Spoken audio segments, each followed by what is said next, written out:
الحمد لله رب العالمين والصلاة والسلام على أشرف الأنبياء وسيد المرسلين نبينا محمد بن عبد الله الأمين وعلى آله وصحبه أجمعين أما بعد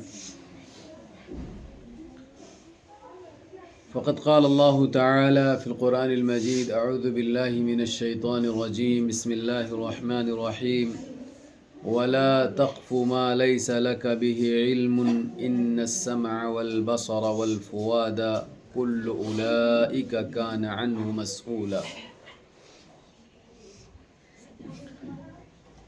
توحید کی تیسری جو قسم ہے اسماء و صفات، توحید اسماء و صفات، توحید کے اسی تیسری قسم کے متعلق گفتگو چل رہی تھی۔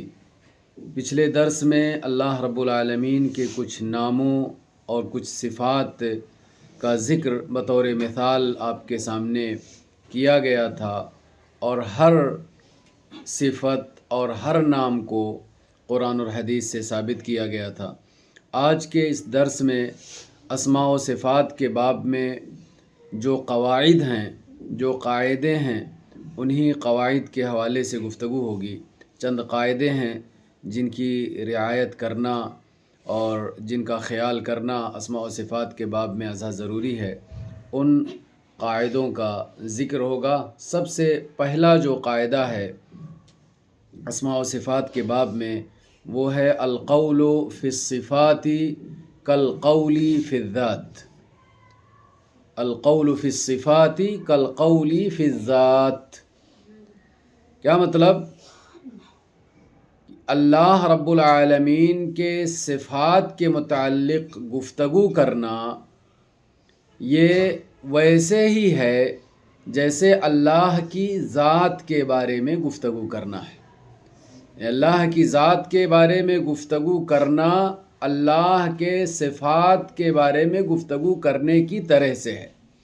یعنی اگر آپ اللہ کی ذات کو ثابت کرتے ہیں، اللہ رب العالمین کی ذات کو آپ مانتے ہیں، تو پھر آپ اللہ کے صفات کو بھی ثابت کیجئے اور اللہ رب العالمین کے صفات کو بھی تسلیم کیجئے۔ اللہ رب العالمین کے جیسی کوئی ذات یا کوئی چیز نہیں ہے، نہ تو اس کی ذات کے اندر اور نہ ہی اس کے صفات کے اندر اور نہ ہی اس کے افعال کے اندر۔ تو جب اللہ رب العالمین کی جو ذات ہے وہ حقیقی ذات ہے اور اللہ رب العالمین کے ذات کے مثل کوئی بھی ذات نہیں ہے، اور اس سلسلے میں کوئی اختلاف بھی نہیں ہے، سب یہ مانتے ہیں کہ اللہ رب العالمین کی جو ذات ہے وہ ثابت ہے اور اللہ رب العالمین کے ذات کی جیسی کوئی ذات نہیں ہے۔ تو اسی طریقے سے وہ صفات جو کتاب و سنت سے ثابت ہیں، وہ صفات بھی اللہ رب العالمین کے حقیقی صفات ہیں، صحیح اور سچے صفات ہیں۔ اور جس طریقے سے ذات کو ثابت کیا جاتا ہے اور ذات کو ثابت کرتے ہیں، اسی طریقے سے صفات کو بھی ثابت کیا جائے گا اور صفات کو بھی تسلیم کیا جائے گا، اور یہ بھی مانا جائے گا کہ اللہ رب العالمین کی جو صفات ہیں وہ ذات ہی کی طرح سے حقیقی صفات ہیں۔ کچھ لوگ ایسے ہیں دنیا کے اندر جو ذات کو تسلیم کرتے ہیں اللہ رب العالمین کی، لیکن صفات کو تسلیم نہیں کرتے ہیں۔ کہتے ہیں کہ ہم ذات کو مانتے ہیں، لیکن اگر ہم صفات کو تسلیم کر لیں گے تو اس سے کیا لازم آئے گا؟ اس سے یہ لازم آئے گا کہ اللہ رب العالمین کے صفات مخلوق کے صفات کے مثل ہیں۔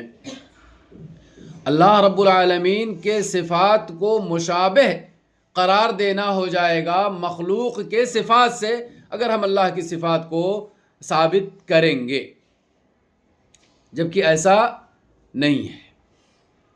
آپ نے اللہ رب العالمین کی ذات کو ثابت کیا، اللہ کی ذات کو ثابت کیا۔ دنیا میں بہت ساری ذاتیں ہیں، دنیا میں بہت ساری ذاتیں ہیں، لیکن جب آپ نے اللہ کی ذات کو ثابت کیا تو اللہ رب العالمین کی ذات کسی ذات کے مشابہ نہیں ہوئی۔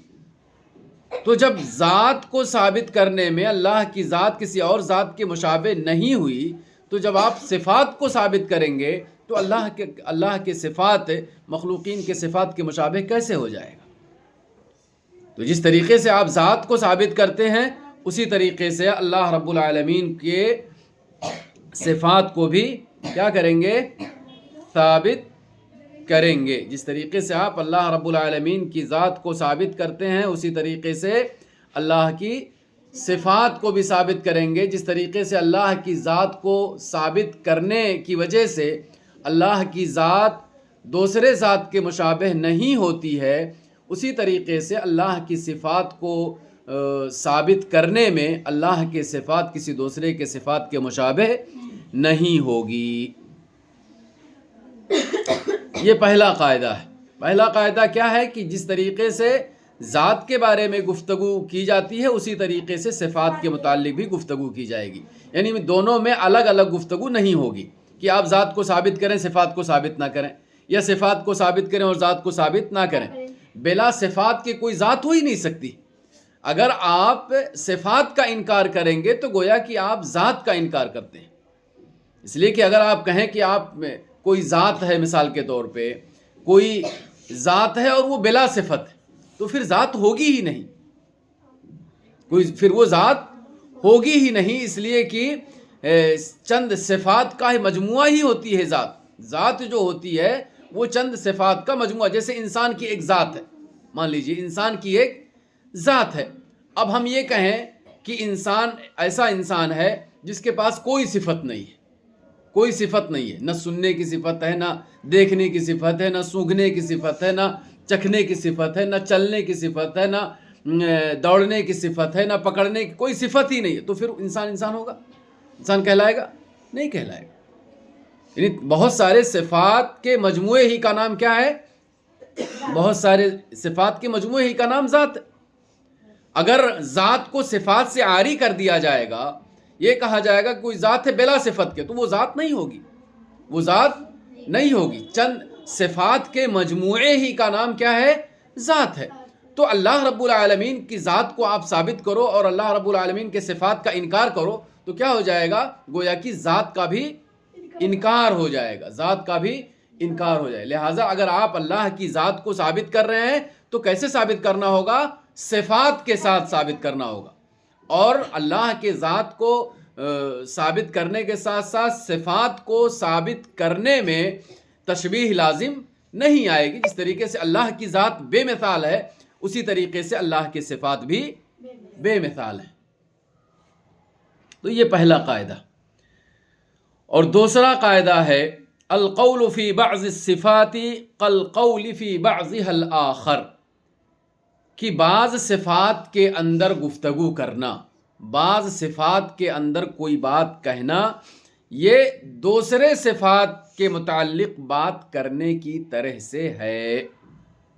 یعنی آپ اللہ رب العالمین کے بعض صفات کو اگر ثابت کر رہے ہیں اور بعض صفات کا انکار کر رہے ہیں تو گویا کہ آپ اللہ رب العالمین کے تمام تر صفات کے منکر ہیں۔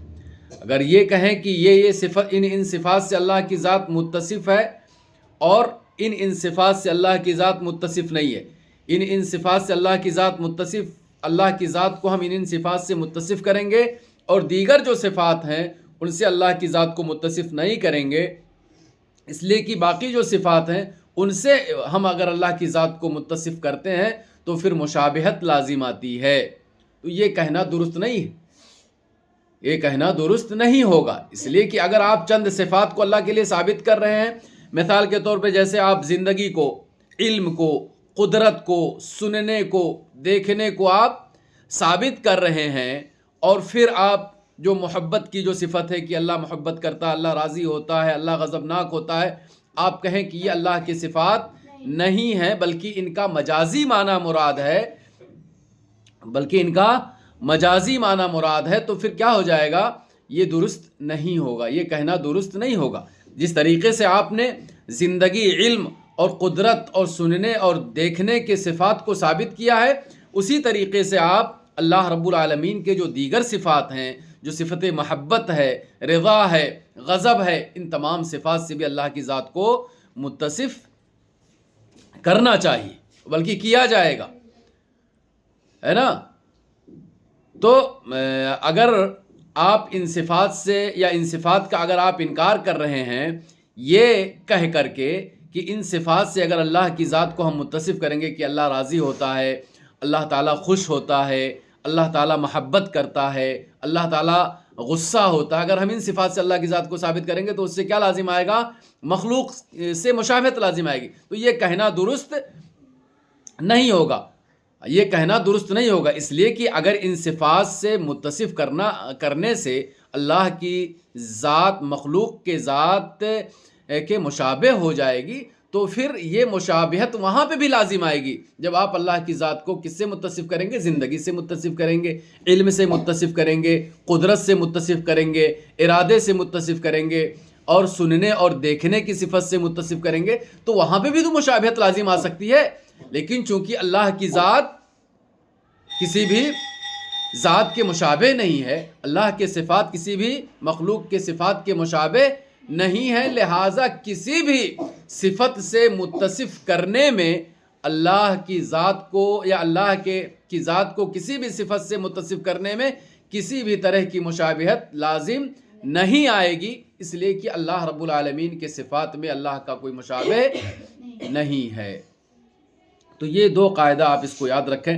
پہلا قاعدہ کیا ہے کہ ذات کے سلسلے میں گفتگو کرنا یہ صفات کے سلسلے میں گفتگو کرنے کی طرح سے ہے، یا صفات کے سلسلے میں گفتگو کرنا ذات کے سلسلے میں گفتگو کرنے کے مانند ہے، یعنی اگر آپ ذات کو ثابت کر رہے ہیں تو صفات کو بھی ثابت کیجئے۔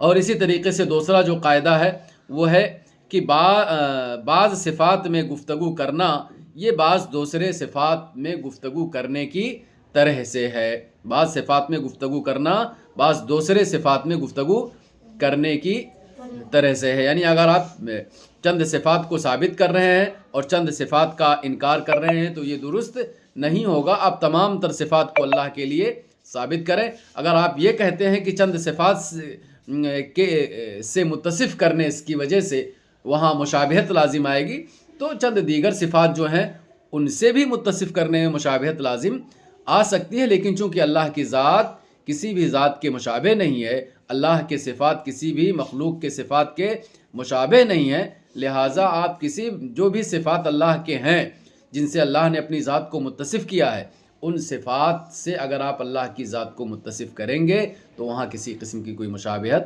نہیں ہوگی۔ اللہ رب العالمین ہم تمام لوگوں کو اللہ رب العالمین کے جو پیارے پیارے نام ہیں، جو صفات ہیں، ان کو سمجھنے اور ان پر ایمان لانے کی توفیق عنایت فرمائے۔ آمین۔ وآخر دعوانا الحمدللہ رب العالمین وصلی اللہ علی نبینا محمد۔